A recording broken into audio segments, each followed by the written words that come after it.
She is called Princess of the Beavers. She initiated the Beavers Canteen, Guardians of the Beaver, and Beavers Ark programs to save the endangered Mengxin Beaver species. She is Chu Wenwen, a wildlife conservationist from China's Xinjiang Uygur Autonomous Region.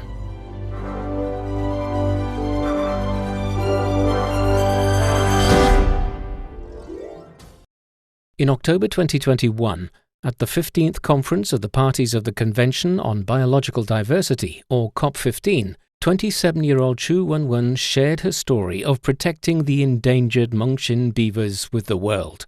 Hello, I'm Chu Wenwen from China's Xinjiang Uygur Autonomous Region. I'm a representative of the Altai Nature Conservation Association and a doctoral student at the Beijing Forestry University. It is an honor to be here today at COP15 to share with you the achievements of our natural conservation work. We have helped to raise the number of Mengxin Beaver lodges from 160 to 190, which equals a 20% increase in the number of this first-class state-protected animal species in China. The beaver is an ancient creature regarded as a living fossil of ancient vertebrates. The Mengxin beaver belongs to one of the Eurasian subspecies of beavers. In China, it is only distributed in the Altai region of Xinjiang Uygur Autonomous Region, mostly along the Uygur River watershed. With a population of just around 600, the Mengxin beaver is listed among China's first-class state-protected animals. A couple of years ago, the population was even smaller, as few as 500, making them even rarer than giant pandas in terms of numbers. Thanks to the efforts from Chu Wenwen, her team, and the participation of members of the general public, which she calls the Beaver Legion, the Mengxin beaver population increased about 20% from 2018 to 2021. So, how did this 27-year-old Chu Wenwen embark on the path of guarding the Mengxin beavers?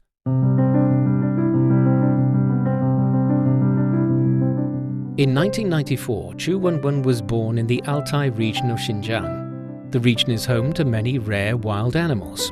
Being the daughter of a wildlife conservationist, Chu Wenwen spent her childhood surrounded by wild animals and had made friends with various wild creatures such as the Mengxin beaver, wild horse and Mongolian gazelle.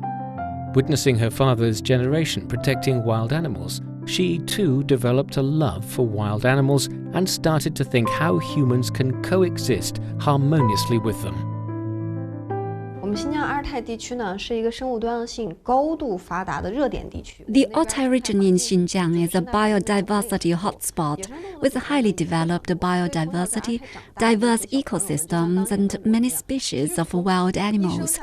Kids in the Altai region are immediately immersed in nature the moment they are carried out of the maternity room by their parents as babies, which was what I experienced in my childhood. They will find themselves part of nature. They might run into little squirrels playing on the doorsteps, golden eagles flying over their heads in the high sky, and see beavers in the river that flows near the park not too far from their homes.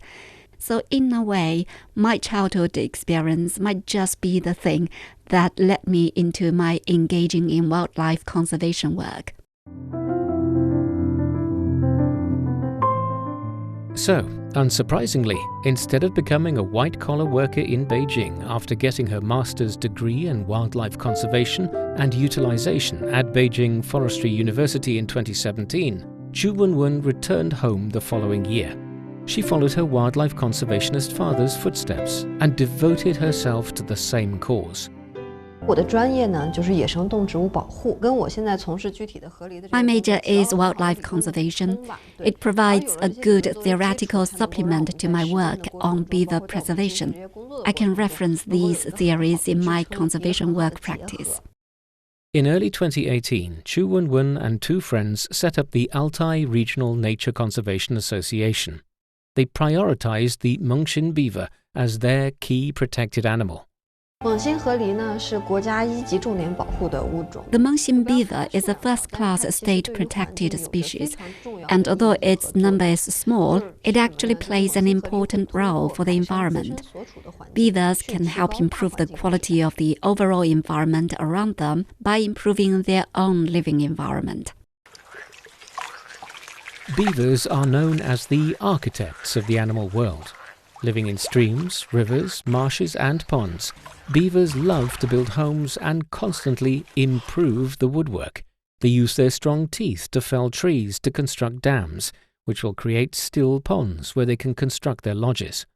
Beavers are also called ecosystem engineers because of their ability to alter the landscapes in which they live.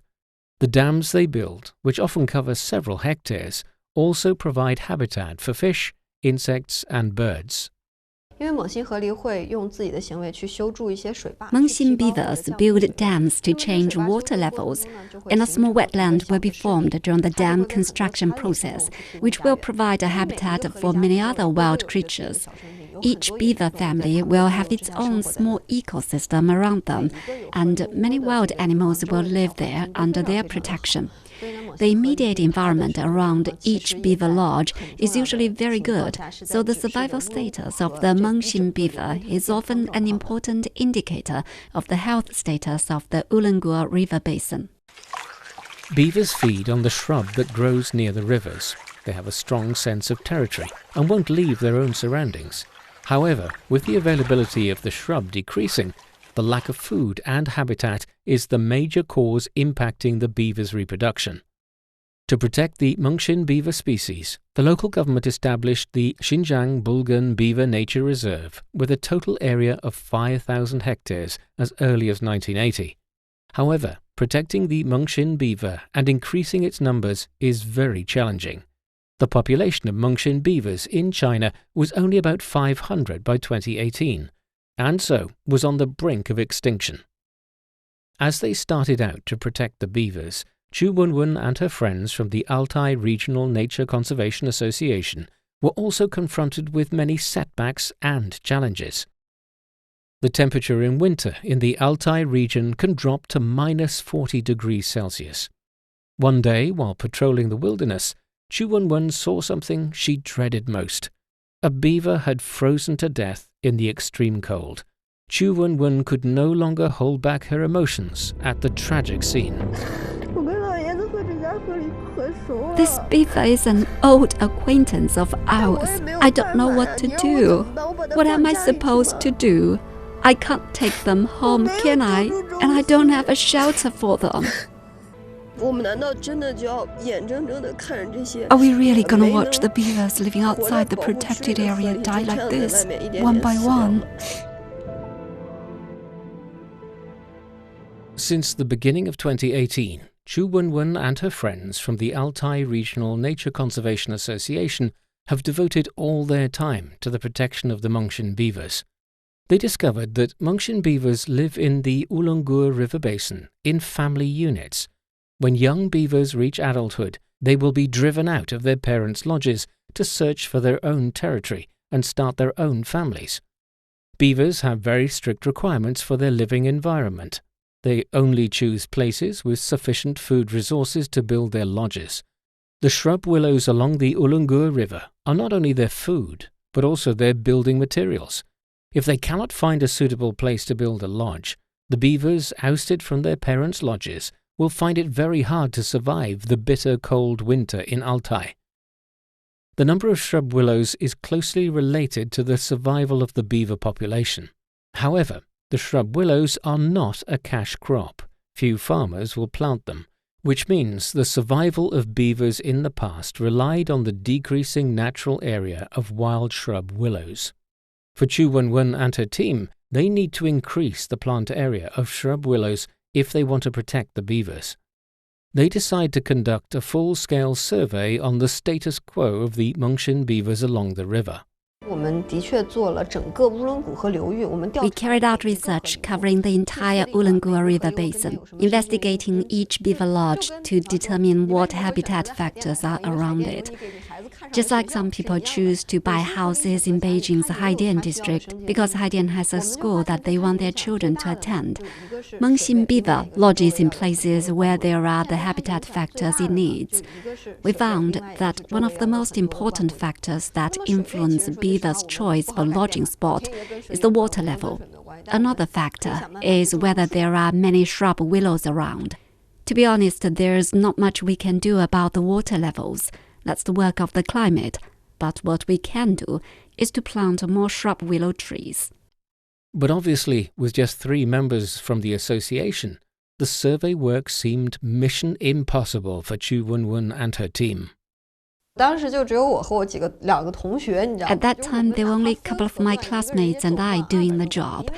Even if we each covered just one section of the Uygur River basin, we individually couldn't cover more than 200 kilometers along the river because it's not like walking on normal roads. The survey along the river was conducted in winter. You couldn't always go straight to the designated spot. Your car couldn't even reach the river bank. Sometimes you were afraid to walk on the frozen river for fear of falling into the river where the ice was fragile. It was actually a very difficult task. But thankfully, the Forestry and Grassland Bureau of the Altai region came forward and proposed, we have forest rangers. We can coordinate our rangers to do the work together with you. After finishing a comprehensive investigation throughout the 725-kilometer-long Uygur River, Chu Wenwen and her friends found that they needed to plant 410,000 shrub willows to meet the needs of the beavers. A rough estimation showed that planting these shrub willows would cost at least 2 million yuan, or about $300,000. But the Altai Regional Nature Conservation Association is completely non-profit and could not afford such an outlay. In early 2019, the Altai Regional Nature Conservation Association and the local government jointly launched a public welfare project called the Beavers Canteen, which called on people to donate their snack money to help plant shrub willows. In order to encourage more people to donate, Chu Wenwen turned to social media for help. She opened a Douyin account, a Chinese version of TikTok, and posted videos showing how she rescues wild animals. I have worked as a photographer before. In some of my photos that come with some royalties. Almost all of that has gone to the association. So I would research on how to keep the trees alive during the day, and wrote stuff about beaver protection in the evening, and then shared with the general public things like the real-life situations faced by the beavers, what beavers are like, the heartwarming stories about local Kazakh herders, and also the challenging work conditions of the local forest rangers. I just wanted to tell everyone what I saw in a way that everyone can understand. I think people were moved by these stories the same way I was. In addition to updating her animal protection videos, she also live-streamed the life of beavers and let netizens know how the beavers eat the shrub willows she planted with their donation. This was done with care, not to disturb the normal lives of the beavers. Through these efforts, more people became aware of the Beavers Canteen project. They contacted her and asked what they could do to help the wild animals. The fundraising process for the Beavers Canteen project was really heartwarming. I realized that we were not alone going all out for beaver protection. Lots of people are also willing to help this cute but endangered species. That was how our Beaver Legion came into being, where all of us voluntarily joined in this beaver protection cause. I'm truly deeply touched. We have created a special folder called Feel the Warmth of the Beaver Legion. People really want to do something for nature conservation, and most of them are people who were born in the 1980s and 90s. I'm often overwhelmed by what they do for beavers. For example, I often got their messages such as, "What type of trees do we plant?" Or, "I'll cut down my coke money," or, "No coke for the meal, keeps me fit, plus more trees for the beavers." The Beavers Canteen project has gained overwhelming support from the general public since its launch, with over 1 million netizens donating for the cause. But when the actual tree planting process started, the young girl was dealt a heavy blow by reality. Although she and her friends watered the saplings along the sandy river bank by foot every day, and even camped by the riverside for a whole summer to keep a close eye on the growth of the saplings, only less than 1/3 of the saplings they planted survived. 就我整个人我就疯了，你知道吗？我那阵我感觉我都不好意思，就是我每天会告诉。I was very nervous, I felt embarrassed at the time. I told everyone every day that we were planting trees. I was actually a bit hesitant to let people know that only less than 30% of the 200,000 trees we planted survived. We are friends with all donors. We have a special media group where we communicate in real time. At that time, I thought I had to solve the problem. So I went back to Beijing Forestry University for help. I sought help from various levels of the university. Everybody was motivated and wanted to contribute to save the species upon hearing what we do.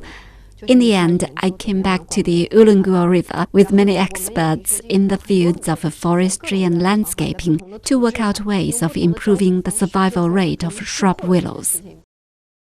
They experimented with various methods, trying out different watering techniques on all sorts of soil types.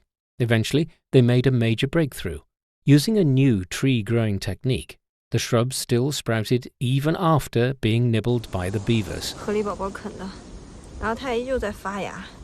The survival rate of shrub willows has been increasing year by year. Currently, it has exceeded 70%.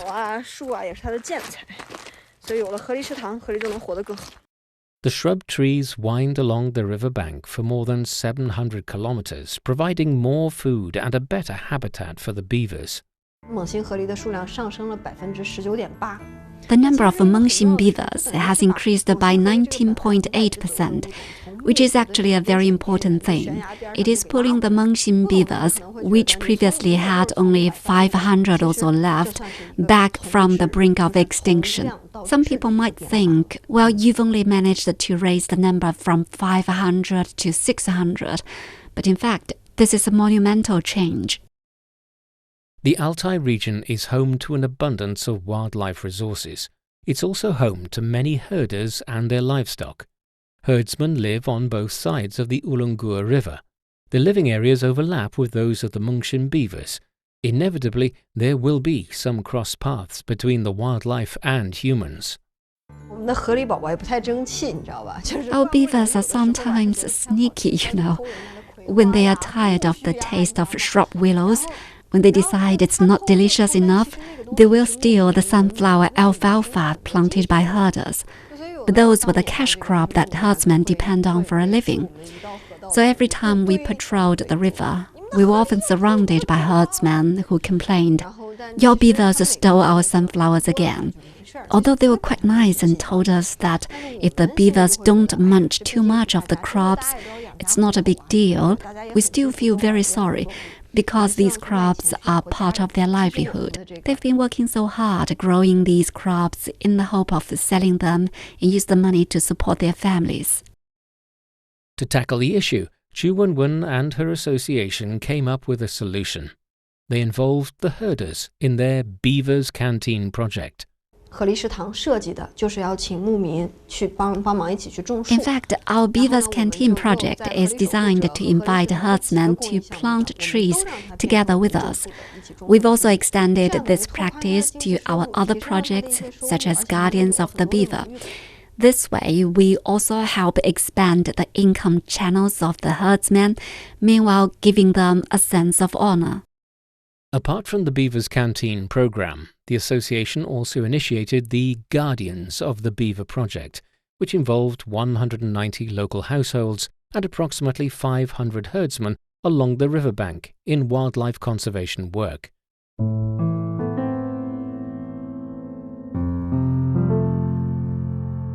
As Guardians of the Beaver, the herders' first duty is to educate their family members and to restrain their dogs to avoid causing harm to the beavers. herdsmen also conduct daily patrols to find out whether beavers around their route are in danger or trapped. Some scenarios will be, for example, whether there has been an incursion by beavers' natural enemies, or floods have washed away beavers' lodges, or whether any beaver has been trapped in agricultural channels. In the living area of the Mengxin Beaver, Chu Wenwen and her team have deployed over 500 infrared cameras for observing various wild animals. The cameras are installed far apart. Some are even 300 to 400 kilometers apart, which makes the maintenance cost of the cameras very high and uncontrollable. But with herdsmen joining the beaver protection efforts, they will routinely check if the cameras are damaged or lost, maintain the normal function of the cameras, and transfer the collected data back to Chu Wenwen and her team. This approach effectively solved the problem of lack of professional wildlife conservation staff. Despite all these, there are still some unfortunate accidents that lead to injuries and deaths of wild animals. For example, when the animals are caught in wire entanglements or agricultural machinery accidents, or injured in other human activities. 2018年的时候，我们就救助了一只被困在农用区里面受伤的河狸。In 2018, we rescued a beaver trapped and injured in an agricultural area. However, due to poor rescue conditions at the time, we did not have the necessary medical equipment to help it recover. It was even hard for us to investigate the exact nature of its injury because we had no tools. That beaver eventually died. Although such accidents are not intended by humans, it happens.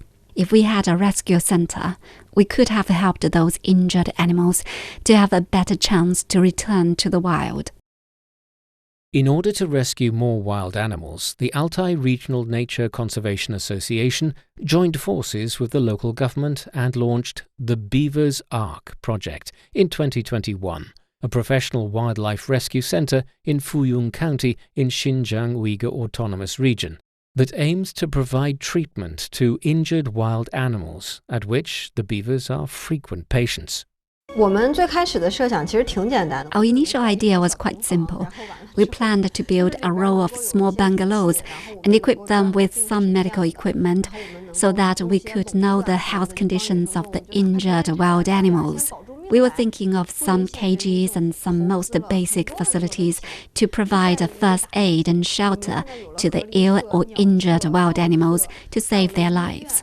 Thankfully, the Fuyun County government generously invested a lot of money and built a large courtyard animal shelter, which has beaver lodges, bird houses and other animal lodgings, in addition to an animal treatment center.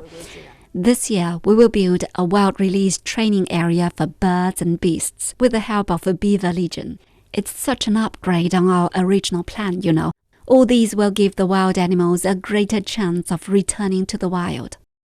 The Professional Rescue Center is equipped with vets and wilderness trainers who are capable of handling regular injuries and help the injured wildlife readapt to the wild. Through active engagement with the general public, more and more people are involved in the beaver protection cause. Some young people will even bring their families to Altai as soon as they have a vacation, specifically to grow shrub willows. 我们的河狸军团的兄弟姐妹们就会突然冲到富裕县来。 Members of the Beaver Legion will sometimes descend to Fuyun County as if from nowhere and join us in tree planting. Many choose to live at the tree planting site. We don't feel strange staying with each other, although we've barely met. In fact, it's not very practical for us to meet everyone from the 2 million strong Beaver Legion. We have several dozen chat groups, and all the chat groups are very active, with people discussing beaver protection all the time. I see them chat like that every day.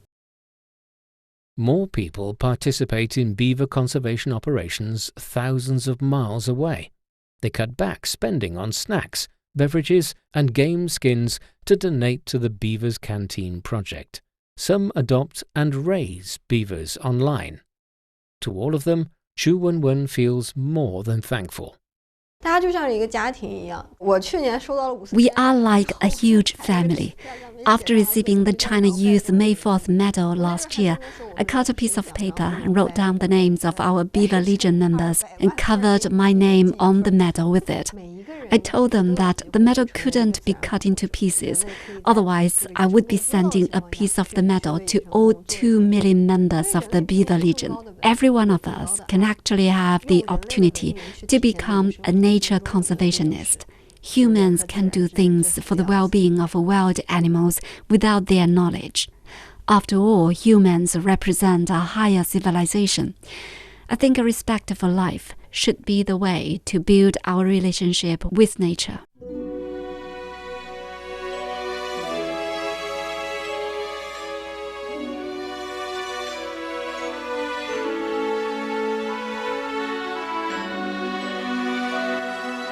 Although there might still be many challenges waiting for Chu Wenwen and her Beaver Legion, with more and more young people joining in wildlife protection, let's hope the population of Mengxin beavers will be removed from the endangered list at an early date.